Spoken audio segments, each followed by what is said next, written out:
ఆ ప్రగతి భవన్ డాక్టర్ బాబా సాహెబ్ బహుజన భవన్గా మారుస్తా. ప్రగతి భవన్ మీద డాక్టర్ బాబా సాహెబ్ అంబేద్కర్ బహుజన భవన్ తయారు చేస్తా. అక్కడి నుంచే దళితులు, గిరిజనులు, ఆదివాసీలను డాక్టర్లుగా, లాయర్లుగా, ఇంజనీర్లుగా, ఐఏఎస్లుగా, ఐపీఎస్లుగా తీర్చిదిద్ది ఉత్పత్తి చేసే కేంద్రంగా మారుస్తా.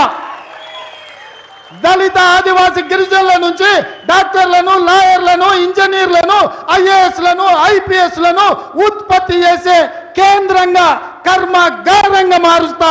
అక్కడి నుంచే ఈ దేశానికి కావాల్సిన ఐఏఎస్, ఐపీఎస్లను మా దళిత, ఆదివాసీ, గిరిజన బిడ్డల్ని తయారు చేసి డాక్టర్ బాబాసాహెబ్ అంబేద్కర్ బహుజన భవన్ నుంచి సరఫరా చేస్తా. ఈ దేశంలో ఏ రాష్ట్రంలో అయినా ఐఏఎస్, ఐపీఎస్ ఆఫీసర్లు ఎవడన్నా ఉన్నాడంటే వాడు తెలంగాణ బిడ్డగా ఉండేటట్టు ఉత్పత్తి కేంద్రంగా మారుస్తా. చదువుకుంటే బాగుపడతాం, చదువుకుంటే శాసనం చేస్తాం, చదువుకుంటే రాజ్యాధికారంలో భాగస్వాములం అవుతాం, చదువుకుంటే లక్షలాది మందికి సాయం చేస్తాం, చదువుకుంటే కోట్లాది మందికి అండగా నిలబడతాం, చదువుకుంటే ప్రపంచాన్ని అభివృద్ధి పదం వైపు నడిపిస్తాం, చదువుకుంటే కంప్యూటర్ని తయారు చేస్తాం, చదువుకుంటే కరోనా లాంటి వైరస్ వస్తే మందు కనిపెడతాం. కాబట్టి నా దళిత, గిరిజన, ఆదివాసీ బిడ్డలు చదువుకోవాలి. మీ చెమట పోవాలి, మీ వాసన పోవాలి.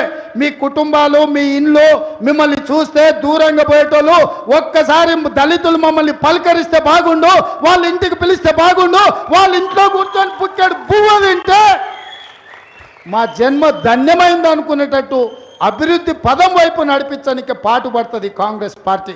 నేను ఇవాళ ఈ వేదిక మీద నుంచి చెప్తున్నా, మా యువమిత్రులు చాలా రోజుల నుంచి మా ప్రీతం మా వాళ్ళు అందరూ అంటున్నారు, అన్న ఇదంతా బాగానే ఉంది కానీ మరి ఎట్లా అనేది చేపలు తినుడు కాదు, చేపలు వట్టుడు నేర్పాలి. ఇవాళ మా పిల్లలను చదివించుకోవాలి మనం.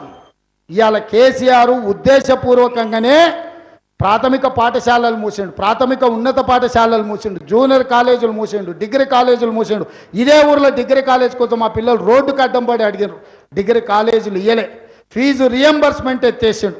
ఎందుక ఇవన్నీ కుట్రలు చేస్తుండంటే పేదోళ్ళ పిల్లలు చదువుకుంటే రాజ్యాధికారంలో వాటా అడుగుతారని.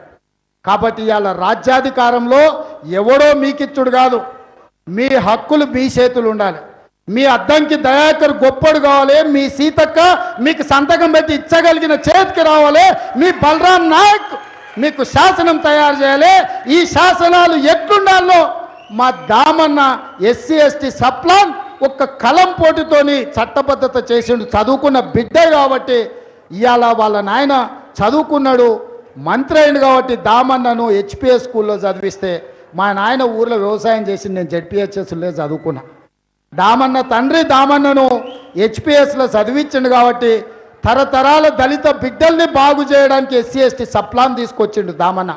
ఎందుకంటే చదువుకున్నాడు కాబట్టి ఆ చదువులో ఉన్న మర్మాన్ని, రాజ్యాంగంలో ఉన్న బాబాసాహెబ్ అంబేద్కర్ గారు ఏం రాసిండో దాన్ని అవసోపాన పట్టిండు కాబట్టి ఇవాళ దామన్న సంతకం పెట్టగలిగిండు. అందుకే నేను కోరుతున్న మిత్రులారా, ఇవాళ నేను ఈ వేదిక మీద నుంచి విజ్ఞప్తి చేస్తున్న మా దళిత, ఆదివాసీ, గిరిజన సోదరులు, చదువుకోండి. చదివే మన జీవితాన్ని మారుస్తుంది, ఆ చదివే మన లక్ష్యాన్ని నెరవేరుస్తుంది, ఆ చదివే ఈ ప్రపంచానికి 1000 మందికి, 1,00,000 మందికి మీరు సాయం చేయగలిగిన స్థాయికి తీసుకెళ్తుంది. మీ చదువుల కోసం నేను తాపత్రయపడతా. మిగతావి ఈ 60 ఏళ్ళు వచ్చిన పింఛన్ ఇస్తే మళ్ళీ 3 నెలలకు ఇంకొనికి 60 వస్తాయా? అదా అభివృద్ధి అంటే? ఓ ఇల్లు ఇస్తాం, మళ్ళీ పెళ్ళి అయితే, కొడుకు పెళ్ళి అయితే వానికి సంసారానికి మళ్ళీ ఇల్లు ఇవ్వాల్సిందే. ఇవన్నీ ఎవడొచ్చినా ఇస్తాడా? ఇవన్నీ ఎవరొచ్చినా ఇస్తారు. నేను అడుగుతున్నా, మీరు ఆలోచన చేయండి. ఇందిరమ్మ 400 మా రాజన్న చెప్పిండు, ఇందిరమ్మ 400 రూపాయలతో ఇల్లుకి ఇచ్చింది. 4 ఎదురు బొంగులు, 10 తాటాకులు, 400 రూపాయలు ఇచ్చింది మొదట పేదోటికి ఇల్లు కోసం.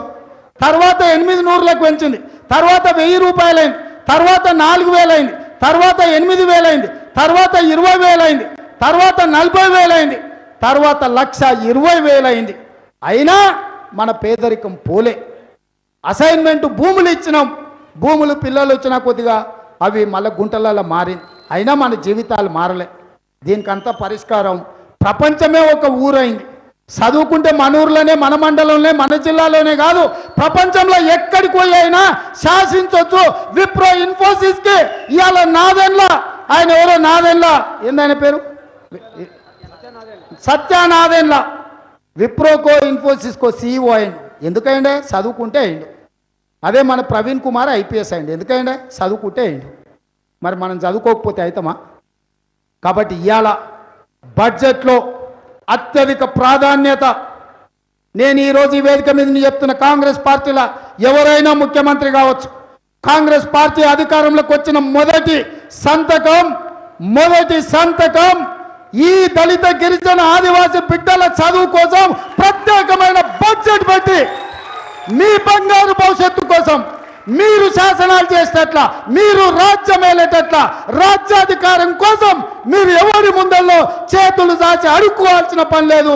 ఇంకా 10 మందికి మీరు సాయం చేసే విధంగా మొదటి సంతకం, అత్యధిక బడ్జెట్ దళిత ఆదివాసీ గిరిజన బిడ్డల కోసం మొదటి సంతకం పెట్టిస్తే ఎవరు ముఖ్యమంత్రి అయినా నా మాట నమ్మండి. నాకేం కోరికలు, చరిత్రలో రేవంత్ రెడ్డి అనేటోడు ఉండేనా, కొట్లాడిండు చేసిండని ఉంటే చాలు. నా కుటుంబం, నాకు ఒక బిడ్డ, పెళ్ళి అయిపోయింది, జూబ్లీస్ ఇల్లు ఉంది, భూములు ఉన్నాయి, అన్నీ ఉన్నాయి. నాకు దేవుడు అన్ని ఇచ్చిండు. అన్నిటితో పాటు దేవుడు ఇవాళ ఒక అవకాశం ఇచ్చిండు.